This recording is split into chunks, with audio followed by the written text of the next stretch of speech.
بسم اللہ الرحمن الرحیم نحمدہ ونصلی علی رسول الکریم اما بعد اعوذ باللہ السمیع العلیم من الشیطان الرجیم بسم اللہ الرحمن الرحیم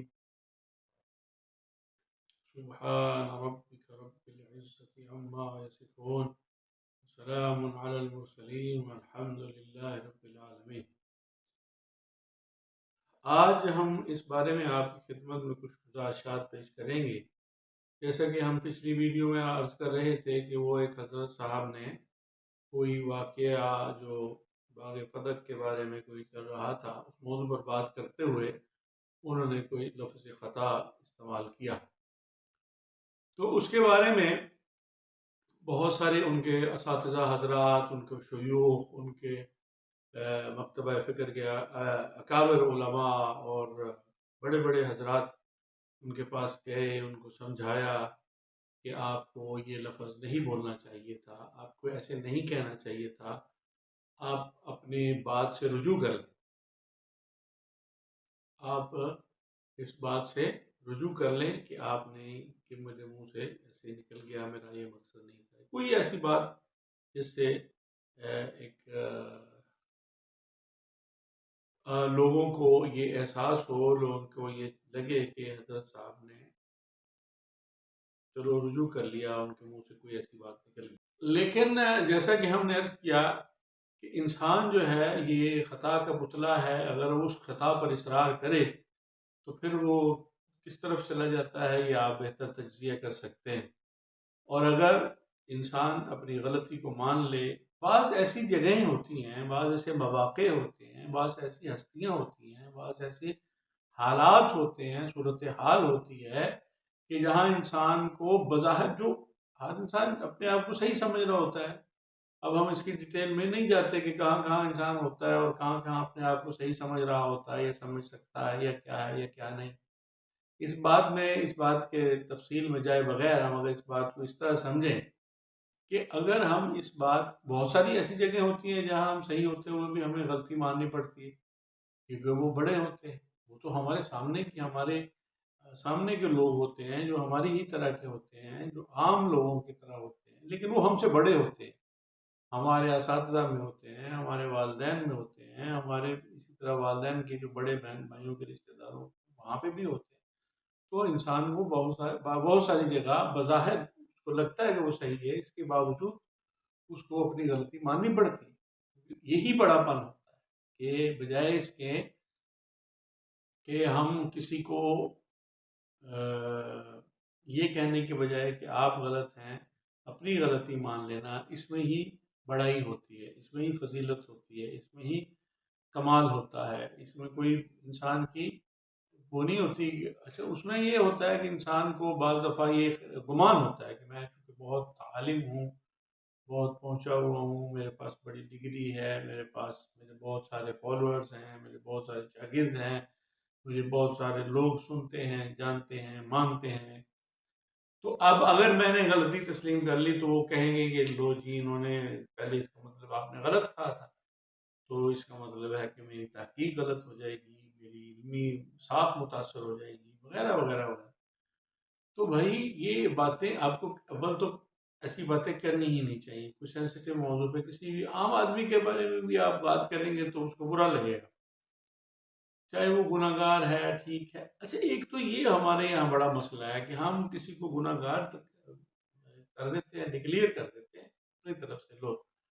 اور اس کو بس فارغ کر دیتے ہیں کہ بھئی آپ تو یہ تو گناہ گار ہے، یہ اس میں تو فلاں خامی ہے، اس میں تو فلاں خرابی ہے، اس میں تو فلاں گناہ ہے، اس نے فلاں وقت فلاں کے سامنے فلاں گناہ کیا تھا، تو اس واسطے یہ تو گناہ گار ہے، یہ تو دنیا دار ہے، اور یہ ہم سارے طہارت و تقدیس کے پیکر ہیں، اور ہم یہ بھائی، یہ کسی کے پاس کوئی اتھارٹی نہیں ہے، کسی کے پاس کوئی گارنٹی نہیں ہے، کسی کے پاس کوئی اس کی وہ نہیں ہے، سند نہیں ہے کہ وہ اپنے آپ کو پاک و پاکیزہ قرار دے دے، اور تو وہ ایسی برگزیدہ ہستیوں کے بارے میں بہت سوچ سمجھ کر بولنا چاہیے، اور اگر انسان سے کوئی ایسی خطا ہو جائے، لفظ ہو جائے، بھئی آپ اپنے آپ کو تو خطا پر سمجھ نہیں رہے، آپ اپنے آپ کو حق پر قرار دے رہے ہو، کس بارے میں؟ ایک آپ کے پاس بات پہنچی ہے، بہت کتابوں میں آپ نے پڑھی ہے، آپ نے بہت کتابیں پڑھی ہوئی ہیں، آپ نے یہ سوچ لیا کہ بس یہ وہ یہ غلطی ہے، ختم۔ بھائی کیا آپ کو ضرورت کیا ہے؟ تو اس کے بارے میں جو سرکار دو عالم صلی اللہ تعالی علیہ وآلہ وبارک وسلم نے جو اپنی صاحبزادی بیٹی کے بارے میں کیا ارشادات فرمائے ہیں، اور اپنے نواسوں کے بارے میں،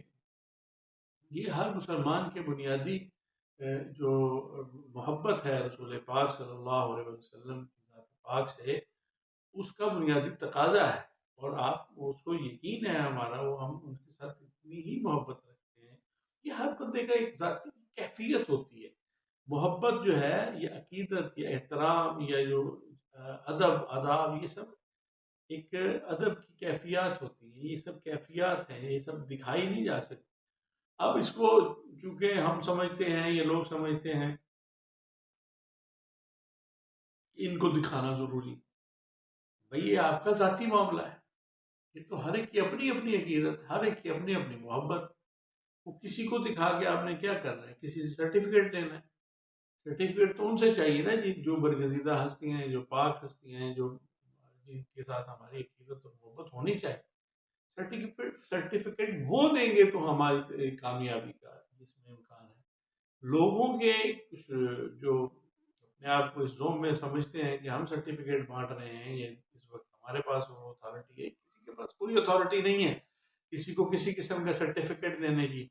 اس کے لیے اللہ نے قیامت کا دن مقرر فرمایا ہے، جس دن وہ فیصلہ کرے گا، اس دن وہ طے کرے گا کہ کس کے پاس کتنی اتھارٹی ہے، کس نے کس اتھارٹی کا کتنا استعمال کیا ہے، کس کی کتنی محبت ہے، کس کے کیا اعمال ہیں، کیا معاملات ہیں، جو بھی ہے سب سامنے آ جائے گا۔ تو وہ دن ہوگا جس دن سارا کچھ کلیئر ہو جائے گا۔ اس سے پہلے ہمیں کسی کو مطمئن کرنے کی، تسلیاں دینے کی یا لینے کی یا کسی کی سند کی کوئی ضرورت نہیں ہے۔ ان چیزوں سے جب تک ہم اپنے دماغوں کو، سوچ کو، ذہنوں کو پاک نہیں کریں گے اور اپنے دماغوں کو خالی نہیں کریں گے ان ایسی اختلافی باتوں سے، ان ایسے جو اشتباہی معاملات ہیں ان سے، تو پھر جب تک تو ہم اسی طرح لڑتے جھگڑتے رہیں گے آپس میں ہی، جب کہ کفر ہمارے خلاف جو ہے مضبوط ہوتا جا رہا ہے، دن بدن وہ طاقت حاصل کرتا جا رہا ہے، اور ہم آپس کی جھگڑوں کی وجہ سے کمزوری کے شکار ہوتے جا رہے ہیں۔ تو آپ سے انشاءاللہ اس کے بارے میں اپنے خیالات کا اظہار کرتے رہیں گے، قرآن و سنت کی روشنی میں جو ہم سمجھتے ہیں۔ اللہ تعالیٰ ہمیں صراط مستقیم پر چلنے کی توفیق عطا فرمائے۔ آپ ہمارے چینل سبسکرائب کر لیں، لائک اور شیئر کر دیں۔ السلام علیکم ورحمۃ اللہ وبرکاتہ۔